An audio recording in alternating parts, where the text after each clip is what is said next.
우리 예수님께서 공생의 사역을 시작하실 때에 예수님의 사역의 문을 열어준 사람이 있었습니다. 그 사람은 바로 세례 요한이었습니다. 당시 세례 요한은 성령이 충만하여 유대 광야에서 약대 털옷을 입고 그리고 꿀과 석청을 먹으면서 그러면서 그가 유대 땅 광야에서 이스라엘 백성들을 향하여 장차 오실 메시아에 대해서 그리고 그 메시아를 통해서 하나님께서 크고 놀라운 일들을 이루실 것에 대해서 강력하게 선포를 하였습니다. 세례 요한의 이 말씀이 얼마나 영향력이 있고 그리고 당시 유대 사회에 얼마나 큰 파장을 미쳤는지 수많은 사람들이 이 선지자 세례 요한에게로 나와서 요단강에서 세례를 받고 회개하고 하나님께 대한 신앙을 다시금 확고하게 세우고 이러한 일들이 일어나게 되었습니다. 그래서 이 일로 인해서 세례 요한은 당시 이 유대 사회에 하나님이 보내신 큰 선지자로 인정받았고 그의 영적 지도자로서 권위를 얻게 되었습니다. 세례 요한이 행한 이 세례 의식은 당시 이스라엘 백성들에게는 회개와 죄 사함의 그런 의미로 여겨졌습니다. 그래서 세례를 베푸는 요한의 사역은 당시 이 유대인들에게 매우 중요한 의미를 가지고 있었습니다. 그러던 어느 날 나사렛 예수라는 분이 등장하더니 또 많은 사람들이 이제는 그분을 따르게 되었습니다. 그리고 또 예수님도 여러 제자들을 데리고 다니면서 세례 요한이 베풀어 주는 것과 같은 그런 세례를 요단강 서쪽에서 건너편에서 행하는 것이었습니다. 오늘 22절 말씀해 보니까 예수께서 제자들과 유대 땅으로 가셔서 거기서 함께 유하시며 세례를 베푸셨다. 그리고 요한도 살렘 가까운 곳 에논에서 세례를 베풀었다 그랬습니다. 그리고 26절에도 보면 요한의 제자들이 이 요단강 저편에서 선생님이 증언하시던 그분이 세례를 베풉니다. 이런 말을 볼 때 세례 요한은 아마 요단 동쪽에서 세례를 행하였고 예수님은 요단강 서쪽에서 세례를 베풀었던 것으로 보입니다. 지금 본문에서 이 복음서 저자인 이 사도 요한이 이러한 일반적인 당시의 상황을 설명을 하고 있는 것입니다. 하지만 세례 요한은 세례만 행한 것이 아니라 바로 자기 뒤에 오시는 이 하나님의 메시아 그리스도 바로 그분이 나사렛 예수시고 그 예수가 바로 세상 죄를 지고 가는 하나님의 어린 양이라고 하는 것을 증언했습니다. 예수님은 물로 세례를 주시는 것이 아니라 성령으로 세례를 베푸실 것이요 그는 심판주가 되실 것이요 세례 요한은 예수님의 신발끈을 매기도 감당할 수 없을 정도로 예수님의 존재는 대단한 존재다. 이렇게 세례 요한은 예수님에 대해서 증언했던 것입니다. 그러므로 세례 요한의 이 세례 의식과 그리고 그 세례의 모든 의식의 본질은 사실은 예수 그리스도의 인격과 사역으로 말미암는 죄사함의 의미가 있다는 것을 우리가 알 수가 있어요. 세례 요한이 세례를 베풀 때 이 물세례 자체가 누굴 보여주는 거예요? 예수 그리스도의 죄사함의 은혜를 보여준다는 것입니다. 그리고 특별히 지금 이 세례 요한과 예수님이 지금 더불어서 같이 사역을 하고 있는데 이 상황은 구약의 마지막 선지자인 이 세례 요한의 사역과 그리고 신약시대의 경륜을 이루어 가시는 이 예수님의 사역의 연속성을 우리에게 보여준다고 하겠습니다. 여러분, 신약의 복음은 모두가 율법과 선지자들의 교훈 가운데에 그 위에서 열매를 맺는 것인 줄로 믿습니다. 그래서 예수 그리스도의 복음의 기원은 아브라함의 언약에 있고 모세의 율법과 선지자들의 모든 예언의 가르침에 따라서 그리스도의 복음이 세워져 있는 것입니다. 이것이 바로 우리가 구약과 신약의 연속성이다, 혹은 통일성이다, 이런 말을 사용합니다. 세례 요한이 사역했던 시기는 예수님의 사역의 시기와 어느 정도 겹쳐서 중복이 되어 있는 그런 시기인데, 이는 요한이 아직 옥에 갇히지 아니하였다, 이렇게 24절에 말씀하시는 것을 볼 때 우리가 알 수가 있습니다. 세례 요한도 아직 옥에 갇히지 아니하였고 아직 죽기 직전에 그가 여전히 하나님의 이 사역을 감당하기에 분주하고 바빴다는 것을 우리가 알 수가 있어요. 세례 요한은 얼마 안 가서 죽임을 당하지만, 순교를 하지만, 그러나 세례 요한의 이 사역은 바로 예수 그리스도를 이스라엘에게 등장시키고 드러내 보여주는, 한마디로 예수님의 공생의 사역의 문을 열어주는 그런 역할이었다고 할 수가 있습니다. 그러므로 세례 요한을 우리가 비유하자면 그는 이제 밤하늘에 새벽에 지는 금음달이요, 그리스도는 이제 동력에 떠오르는 찬란한 태양과 비교를 할 수가 있어요.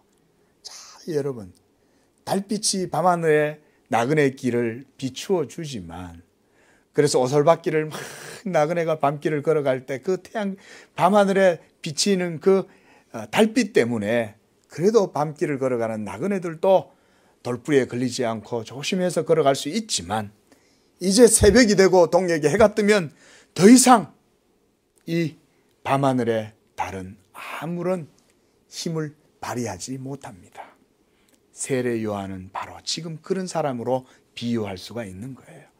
진짜 주연은 누구예요? 예수님인 것입니다. 세례 요한이 주인공이 아니에요. 그런데 세례 요한이 이 세례의 물세례의 원조요, 이제는 나사렛 예수가 세례 요한보다 더 많은 사람에게 존경을 받고, 그리고 많은 사람들이 예수에게 몰려가서 세례를 받고 있으니 요한의 제자들이 이것을 보고 마음에 불평이 일어난 거예요. 아니, 원래 세례의 원조는 우리 선생님인데 어찌하여 저 예수님은 나중에 등장했는데 왜 많은 사람들은 저 사람한테 몰려가지? 이쪽이 원조야, 원조. 그래서 세례 요한의 제자들이 26절에 보니까 이 요한에게 와서 불만을 표시를 하는 거예요. 그들이 요한에게 가서 이르되, 랍비여, 선생님과 함께 요단강 저편에 있더니 곧 당신이 증언하시던 바로 그가 세례를 베풀매 사람들이 다 그분한테로 몰려갑니다.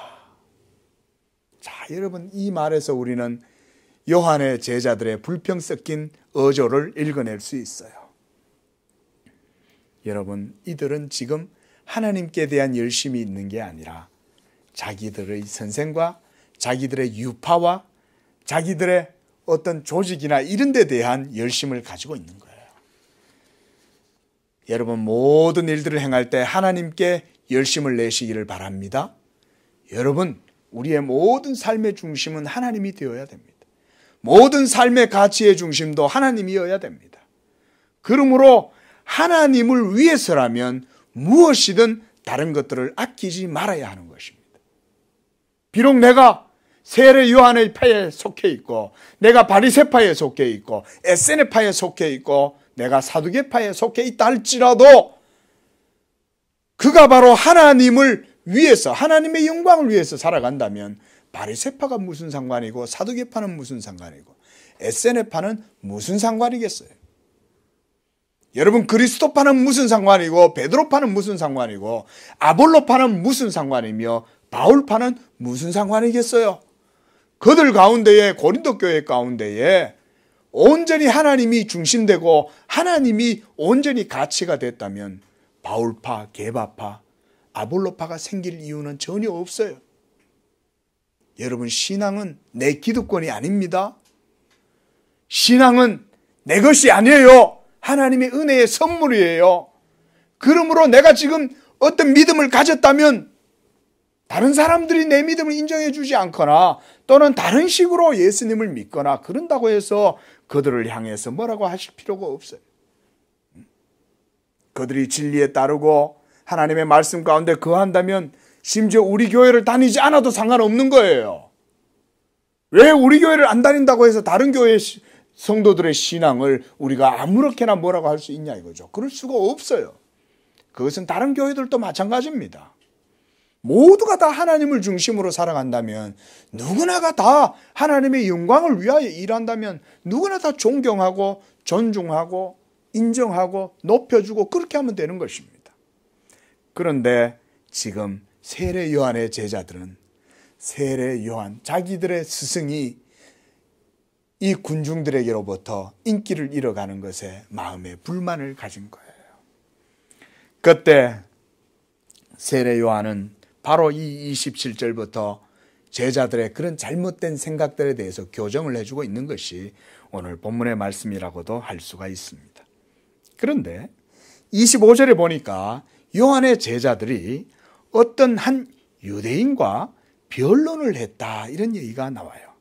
한번 보세요. 25절에 보니까 요한의 제자 중에서 한 유대인과 더불어 정결 예식에 대하여 변론이 일어났다 그랬습니다. 정결 예식이란 뭡니까? 구약 이스라엘의 제사 예법이나 성막의 그 규례에 의하면 하나님께 나아갈 때는 이 정결례를 행하고 나아가야 되잖아요. 그렇죠? 이런 정결례는요, 일상생활 속에서도 유대인들의 삶 속에 많이 있었습니다.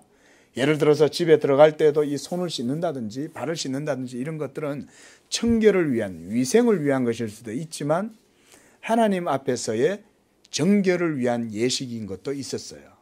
이런 것들이 많이 있었기 때문에 바로 이 정결 예식에 대해서 얘기하는데, 특별히 이 세례 요한이 요단강에서 물로 세례를 베푸는 것, 이것에 대해서 변론이 일어났다고 말하고 있는 거예요.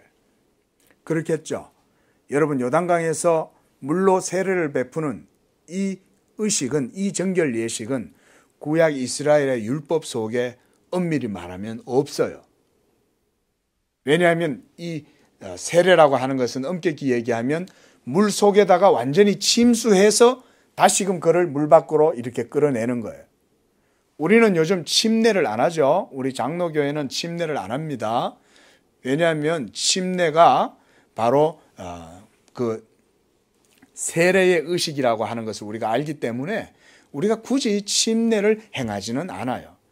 또 어떤 교파에서는 침례교 이런 데 가서는, 이런 데서는 이제 강이나 아니면 욕조 이런 걸, 욕통을 만들어 가지고 거기에서 이렇게 침례를 행하기도 하지만 우리는 침례를 굳이 하지 않습니다.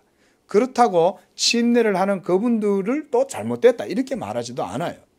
그러나 더 중요한 건 세례의 의미를 정확하게 아는 것이 더 중요한 거예요. 그리고 물로 세례를 줄 때 우리는 그것으로 침례와 동등하다고 여겨요.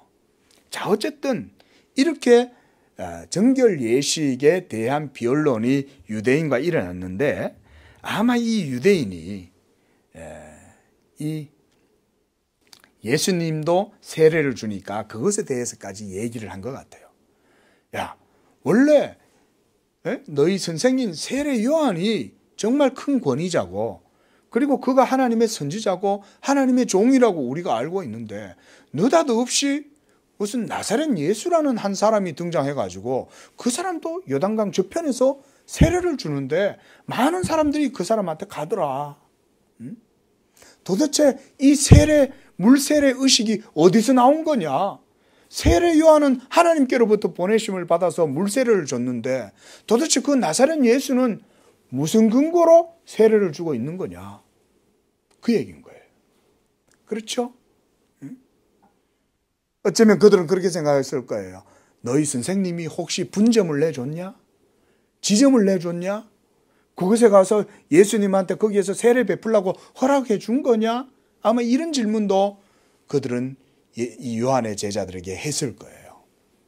그래서 이런 변론들이 일어났을 때에 이제 이 변론을 마치고 이 세례 요한의 제자들이 이 세례 요한에게 와서 그 얘기를 했던 거예요.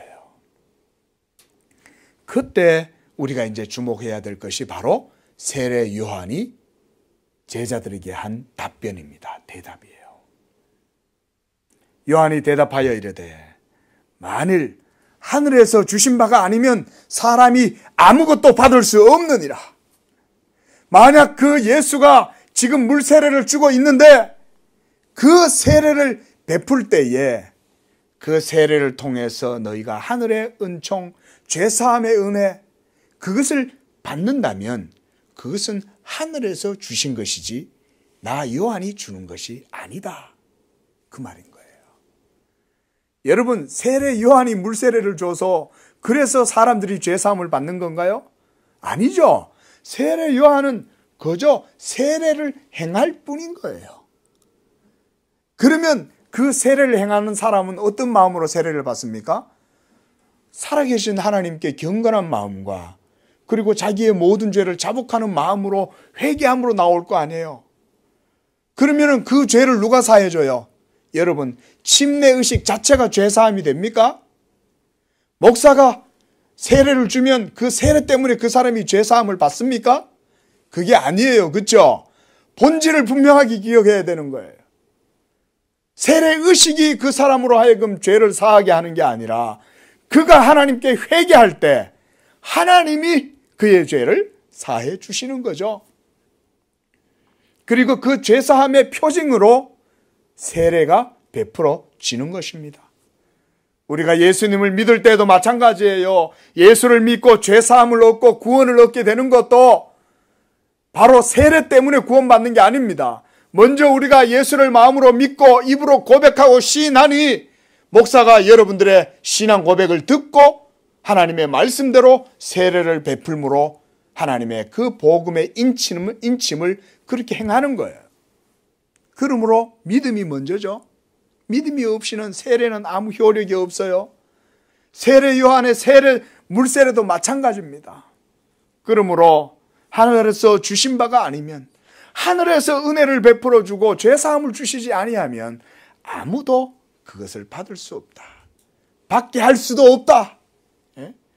목사가 죄사함을 하거나 사제가 죄사함을 하는 게 아니에요. 사제가 성수를 뿌린다고 해서 죄사함 받는 게 아니에요, 여러분. 예?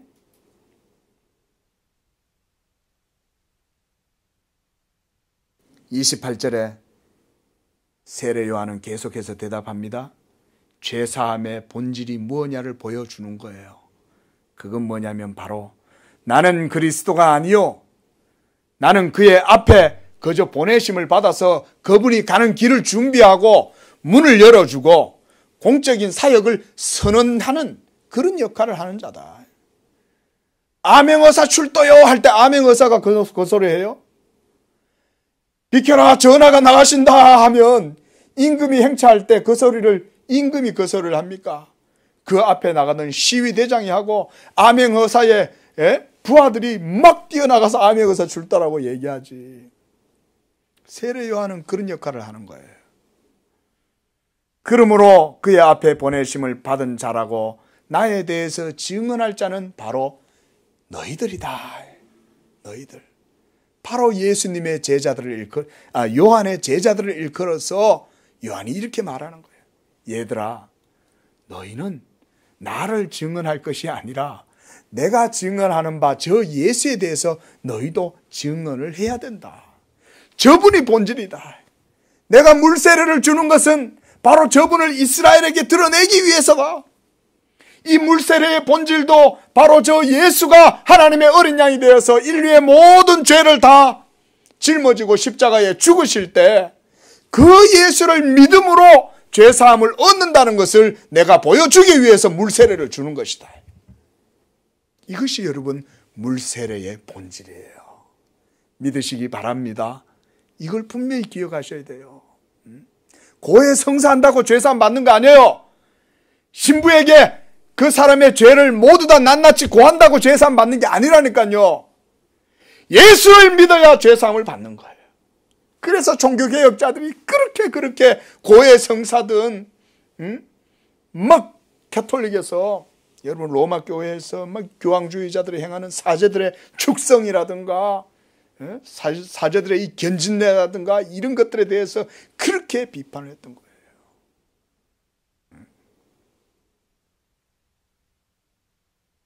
그래서 이제 요한은 자신을 이렇게 비유합니다. 29절 보세요. 신부를 취하는 자는 신랑이나 서서 신랑의 음성을 듣는 친구가 기뻐하나니 나는 이러한 기쁨으로 충만하였노라. 여러분, 제자들의 이런 불만 섞인 이런 말에 이 세례 요한은 조금도 자신의 사역의 목적과 자기 사역의 정체성을 조금도 흔들리지 않는 거예요. 바로 세례 요한 자신은 신랑이 아니요, 주인공이 아니요, 그는 이 신랑을 세워주는, 에스코트 해주는 그저 신랑의 친구다. 자기는 친구다. 여러분, 우리가 그리스도의 친구라는 것은 엄청난 명예인 줄로 믿습니다. 아이고, 세상의 대통령도요, 대통령을 한 다리 건너가지고 알아도 얼마나 유세인지 몰라요. 내가 옛날에 어떤 대통령을 알았다고 지금까지 얘기하는 거예요. 지금까지. 내가 옛날에 누구를 만났는데 내가 대통령한테 이런 얘기했고 저런 얘기했고. 여러분 보세요. 예수님의 친구 정도만 된다 그러면 이거는 어마어마한 건 거예요. 할렐루야. 우리 모두는 예수 그리스도의 친구인 줄로 믿습니다. 친구의 목적은 주인공을 세워주는 거예요. 여러분들이 삶의 주인공이 되어서는 안 되는 것입니다. 예수님이 신랑이요, 신부는 교회예요. 교회. 신부는 하나님의 택한 백성들과 신랑이 만날 수 있도록 그 친구가 옆에서 도와주고 에스코트 해주는 거예요. 그래서 이 유대 결혼의 풍속에서 신랑은 신부를 자기 집으로 들이는데 이때 그 신랑과 함께 친구들이 에스코트를 해주는 거예요. 그런데 주인공은 누구예요? 친구들이 아니라 신랑이죠. 근데 가끔 저도 예전에 친구들의 결혼식장이나 이런 데 가보면 한 번씩 보면 이상한 친구가 있어요. 아니, 결혼식을 자기가 하는 것 같아. 가보면은 옷도 신랑보다 더 잘 입었어. 더 잘 빼입고. 아유, 그래가지고는 왜 그런가 가만히 봤더니 지가 이목을 끌어가지고 어쨌든 거기서 지짝 하나 찾아보려고 막 그렇게 하는 거예요. 그 마음은 이해가 되지만 너무 남의 결혼식장에 와서 주제넘게, 그죠? 그러면 안 되는 거예요. 지금 요한은 지금 그것을 예를 들어서 자신은 바로 이와 같이 예수님을 세워주고 에스코트 해주는 역할을 하고 있다고 말해주고 있는 거예요. 예? 그래서 모든 사람들의 이목이 나를 향하고 있느냐? 아니다. 나를 향하고 있는 그 모든 이목을 이제는 저 예수를 향하여 돌리도록 해라. 너희가 그 역할을 해야 한다. 그러면서 세례 요한은 또한 이렇게 말해요. 나는 지금 바로 그런 친구의 즐거움으로 기쁨이 충만하다.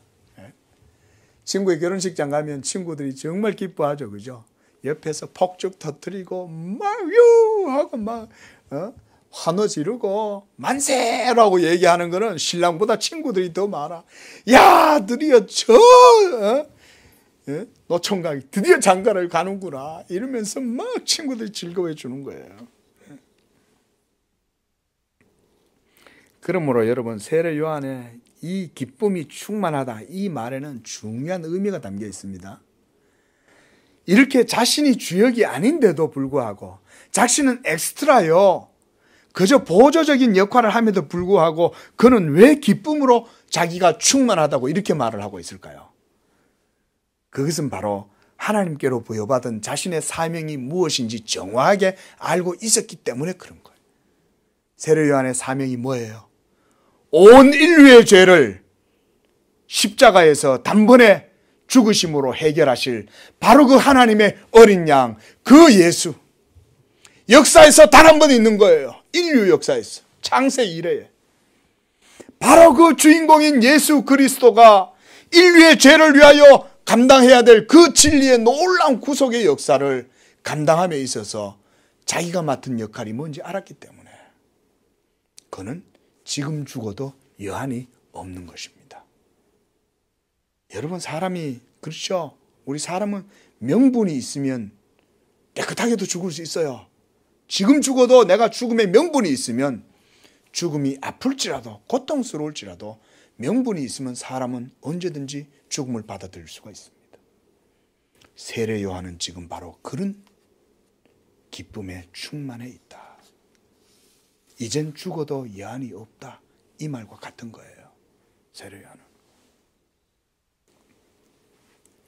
그러므로 그는 말합니다. 그는 흥해야 하고 나는 쇠하여야 하리라. 바로 이런 고백 속에 세례 요한이 자신의 사역에 대해서 얼마나 명확하게 인식하고 있었는가를 우리에게 보여준다는 것입니다. 그것은 바로 이스라엘의 하나님 여호와께서 이제 친히 그들 가운데 임재하셨다는 그 의식에서 비롯된 거예요. 영광의 하나님이 그동안 모세를 통해서 율법을 통해서 선지자들을 통해서 메시아를 보내주시겠다고 말씀하셨는데 이제 때가 되어 하나님의 아들 메시아 그리스도가 마리아에게서 나셨고 그 나사렛 예수가 이제 이 공생의 사역을 행하시려고 우리들 가운데 임재하셨다. 여호와가 대만에서 오시도다. 선지자의 이 예언이 이루어지는 걸 보신 거예요. 세례 요한. 여러분, 이렇게 하나님의 큰 구원의 드라마가 지금 여러분 앞에 펼쳐지고 있는데 여러분들이 그 주인공이 바로 여러분 앞에 지금 등장했다면 여러분 그 감동은 이루 말로 할 수 없겠죠. 그렇죠?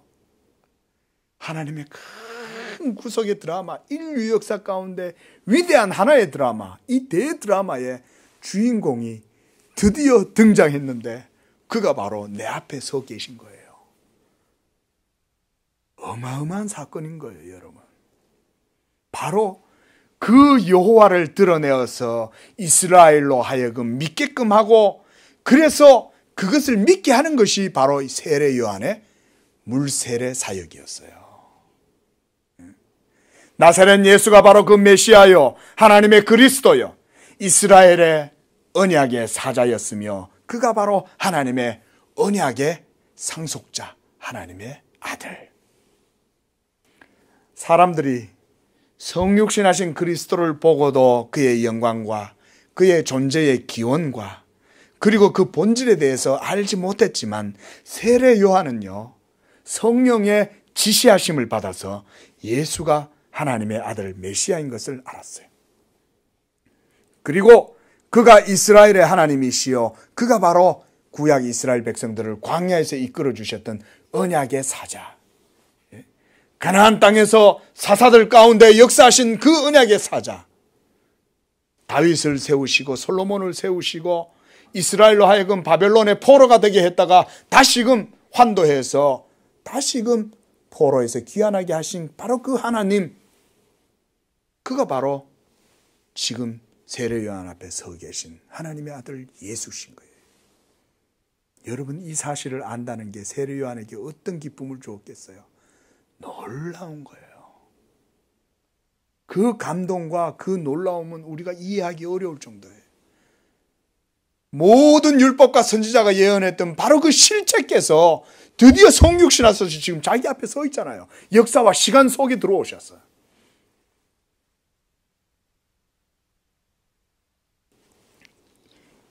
이와 같이 하나님의 부름을 받은 성도들도 자신의 소명과 목적과 의미를 정확하게 알고 행할 필요가 있어요.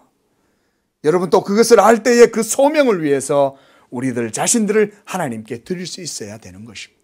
이것이 신약 성도들의 예수 믿음이에요. 예수 믿음은 하나님의 소명인 줄로 믿습니다. 예수 믿음으로 여러분들이 죄사함 받는 것도 하나님의 부르심과 하나님으로부터 나는 것인 줄로 믿으시기 바랍니다. 여러분 교회 다닌다고 다 죄사함 받는 거 아니에요. 예수를 믿고 예수 믿을 때의 죄사함도 하나님이 인정해 주시는 거예요. 예수 믿는다고 자동적으로 죄사함 받는 게 아니에요. 하나님이 여러분들의 예수 믿음으로 보시고 그 믿음을 보시고 하나님이 의롭다고 인정해 주시는 거예요. 예수님이 인정해 주시는 거 아닙니다. 하나님이 인정해 주시는 거예요.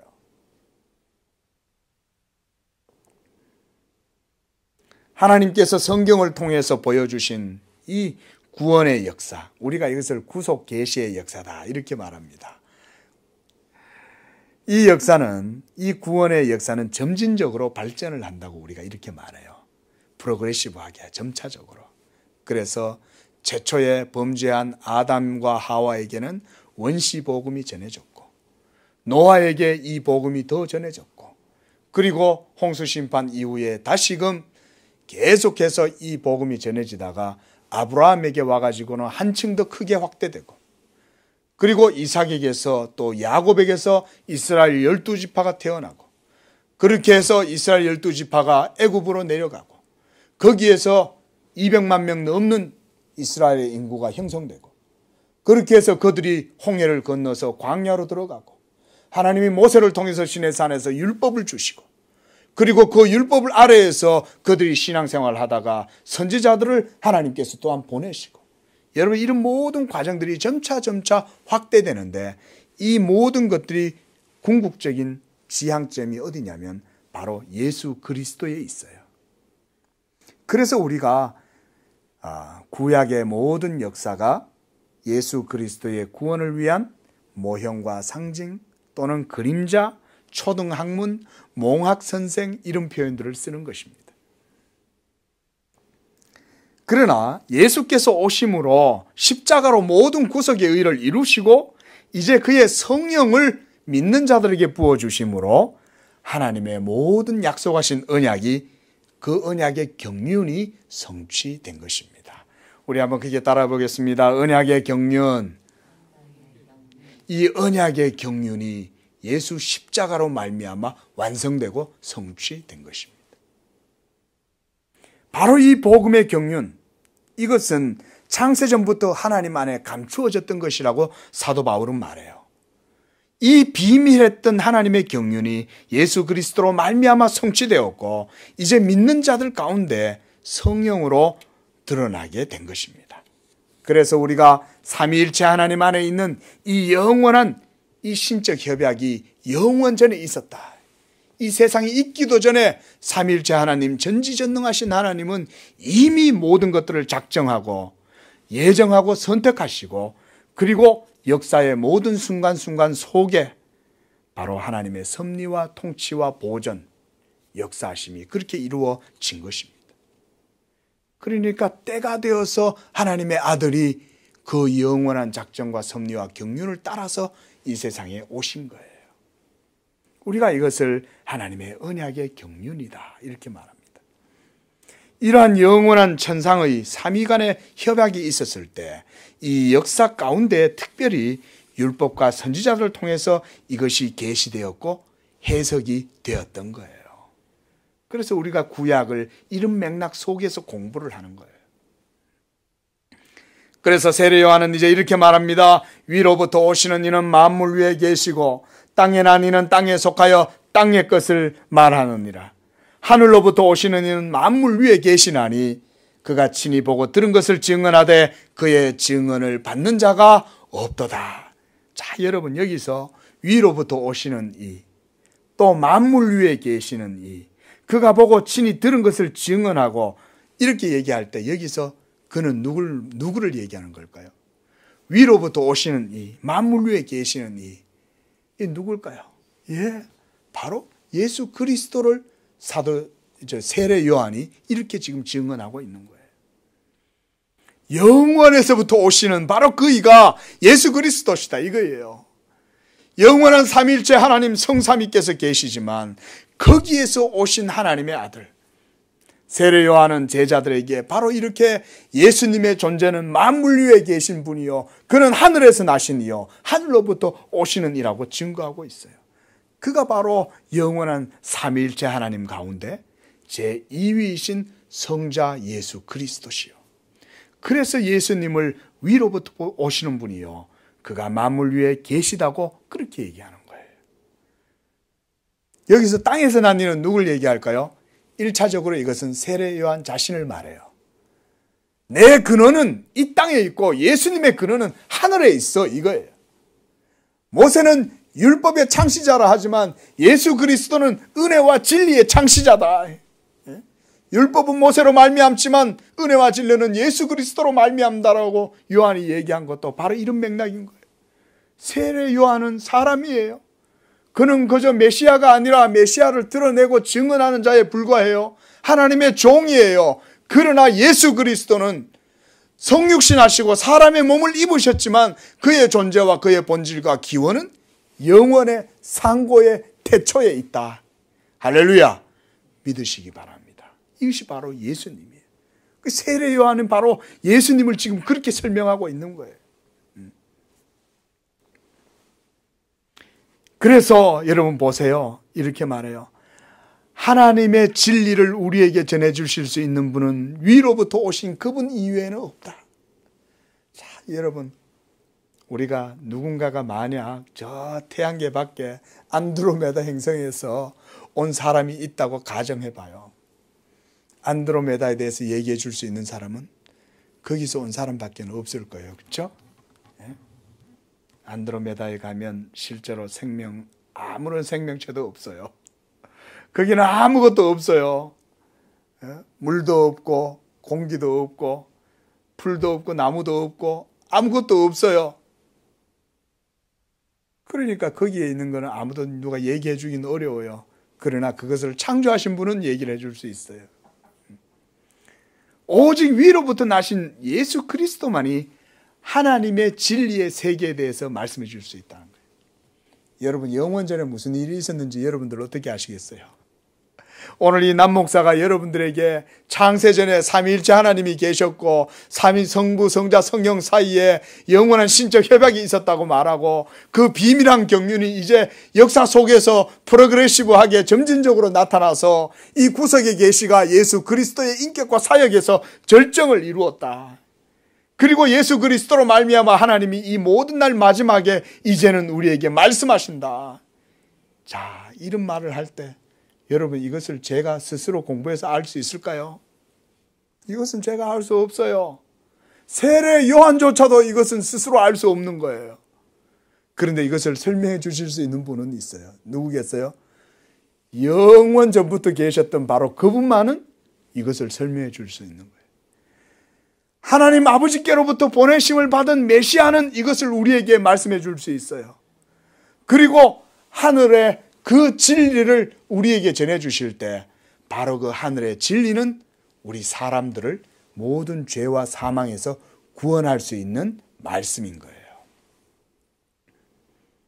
그래서 우리가 예수님의 복음의 말씀을 듣고 믿고 그 진리로 구원을 받는다고 말하는 거예요.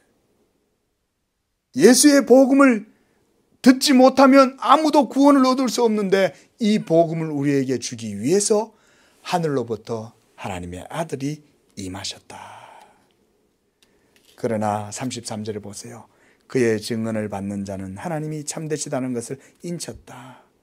하나님이 보내신 이는 하나님의 말씀을 하나니 하나님이 성령을 한량없이 주심이라. 하나님이, 예수님은 하나님께로부터 보내심을 받았다는 거예요.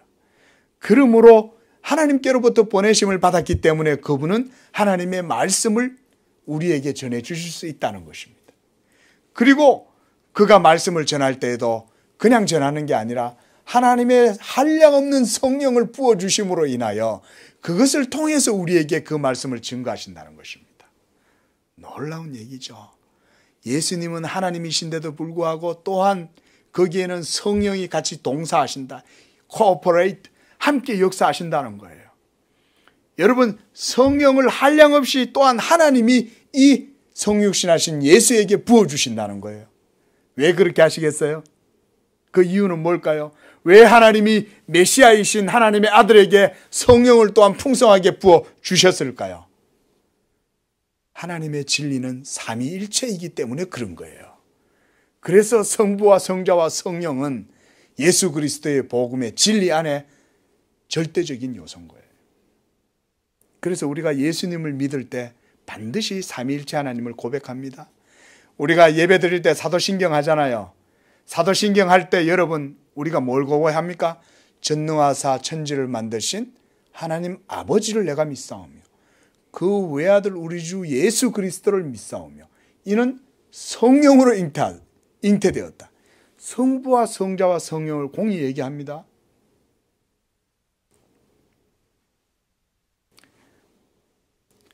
그러므로 예수님의 모든 가르침과 사역은 성령을 통해서 이루어집니다. 하나님이 성령을 한량없이 예수님에게 주신다는 것은 성령이 계속해서 이 하나의 원천이신 삼위일체 하나님께로부터 다 흘러나오는데 누구를 통해서 흘러내려와요? 예수 그리스도를 통해서 우리에게 성령이 한량없이 주어지는 거예요. 그러니까 여러분 보세요. 예수님의 말씀이 예수님의 입에서 나오잖아요. 그죠? 그러면 이때 그 말씀이 막 나올 때 성령이 그 말씀 속에 같이 역사하시는 거예요. 이 교리입니다. 교리. 교의예요. 교의. 도구마예요. 이게. 예수님이 말씀하실 때 성령이 같이 그 말씀 속에 역사하셔서 예수님의 그 말씀을 듣는 영혼들 속에 진리의 역사가 일어나게 하시는 분이 누구시라는 거예요? 성령이 효과를 불러일으키시는 거예요. 할렐루야. 이 놀라운 일인 거예요. 여러분 그러면 지금 시대는 어때요? 우리가 지금 예수님의 목소리를 직접 듣는 게 아니죠. 그러면 여러분들은 예수님의 음성을 어떻게 들어요? 우리 건우가요 그저께 저한테 질문을 하는 거예요. 성경을 읽다가 아빠 하나님의 음성은 어떻게 듣는 거야? 이렇게 성경이 하나님의 말씀이라는데 이것은 글자잖아. 어떻게 하나님의 말씀은 듣는 거야? 그래서 이 목사인 아빠는 자랑스럽게 대답을 해줬어요. 그래 아들아 정말 대단한 질문이다. 그러나 이 아빠는 대답해 줄 수 있단다. 바로 기록된 말씀 속에 성령이 역사하셔서 이 말씀, 이 복음을 들을 때 성령이 목사가 전하는 이 예수의 복음에 더불어 역사하심으로 이 복음 듣는 사람들이 하나님의 음성을 듣게 된단다. 현문현답입니까? 여러분 지금 시대도 마찬가지입니다. 여러분 그래서 우리 개신교회가 복음 선포를 예배 가운데 가장 중요한 요소로 여기는 거예요. 예수 그리스도의 복음이 예배 가운데 선포되면 성령이 하나님을 경외하고 사랑하고 섬기고자 하는 여러분들의 믿음 가운데 성령이 역사하셔서 여러분들의 믿음 가운데 성령의 불이 역사하시는 거예요. 그래서 이 말씀으로 여러분들의 영혼에 불이 일어나게 하고 에너지가 생기게 하고 이 말씀이 여러분들의 영혼을 치유하게 하고 회복하게 하고 새로운 능력을 덧입혀주고 여러분들로 하여금 하나님의 진리에 대한 확신과 확실성을 여러분들 안에 부어주시는 줄로 믿습니다. 이것이 여러분 예수 그리스도의 말씀에 살아계시는 역사인 거예요. 성령을 한량없이 부어주신다는 것은 지금도 그렇게 역사하신다는 거예요. 목사는 세례 요한과 그냥 같아요. 목사는 도관이에요. 목사는 그냥 트럼펫이에요. 목사는 그저 스피커에 불과합니다. 그러나 이 스피커에서 나오는 복음의 소리를 여러분들이 들을 때에 성령이 이와 같은 은혜들을 여러분들에게 주시는 것입니다. 그러므로 이 복음을 듣는 자들, 그래서 복음을 듣고 그 예수를 믿는 자들에게는 영생이 있고 그 아들에게 순종하지 아니하는 자에는 영생을 보지 못하고 도리어 하나님의 진노가 그의 위에 머물러 있다. 이렇게 성경이 말씀해요. 그것이 바로 오늘 36절 말씀입니다. 여러분 말씀을 맺겠습니다. 오늘 35절 말씀 한번 보십시오. 하나님께서 아들을 사랑하사 만물을 다 그의 손에 주셨다. 이 말씀이 무슨 말씀인지 아세요? 모든 역사의 주권자는 예수로 하나님이 세우셨다 이 말인 거예요. 모든 만물을 다 예수의 손에 주셨다는 얘기는 삼일체 하나님께서 영원전에 자기의 아들 예수에게 모든 무릎이 너희 앞에 꿇게 하리라. 이게 바로 시편 2편이죠. 아들아 구하라. 열방을 내게 구하라. 내가 열방을 너에게 주리라. 모든 열방이 너에게 무릎을 꿇으리라. 그에게 무릎을 꿇지 아니하는 자들은 화를 입을 것이다. 진노와 멸망을 당할 것이다. 이게 시편 2편의 그리스도 예언시잖아요. 오늘 이 말씀이 바로 그런 얘기예요. 그 아들을 믿는 자들, 그 아들에게 순종하는 자들은 영생을 얻을 것이요, 그 아들을 영접하지 아니하고 받아들이지 않는 자는 하나님의 진노가 그 위에 있다. 왜 여러분 예수를 믿지 않는데 하나님의 진노가 믿지 않는 자들에게 임할까요? 온 우주 역사의 주권자이신 하나님이 삼위일체시고 이 삼위일체 성부, 성자, 성령 하나님 안에서 이 하나님께서 예수 그리스도를 온 우주의 왕으로 세우셨기 때문에 그런 것입니다. 그래서 만물이 예수의 주권 아래에 있는 거예요. 예수를 하나님이 그래서 모든 이름 위에 가장 뛰어난 이름이 되게 하시고 그를 지극히 높이 들어서 온 우주 만물 가운데 가장 뛰어나고 영화로운 이름이 되게 하셨다. 이 예수 그리스도를 믿을 때 이와 같은 영생과 또한 진리로 말미암는 큰 은혜와 복을 누리시는 여러분들의 삶이 되시기를 축원을 드립니다. 기도하겠습니다.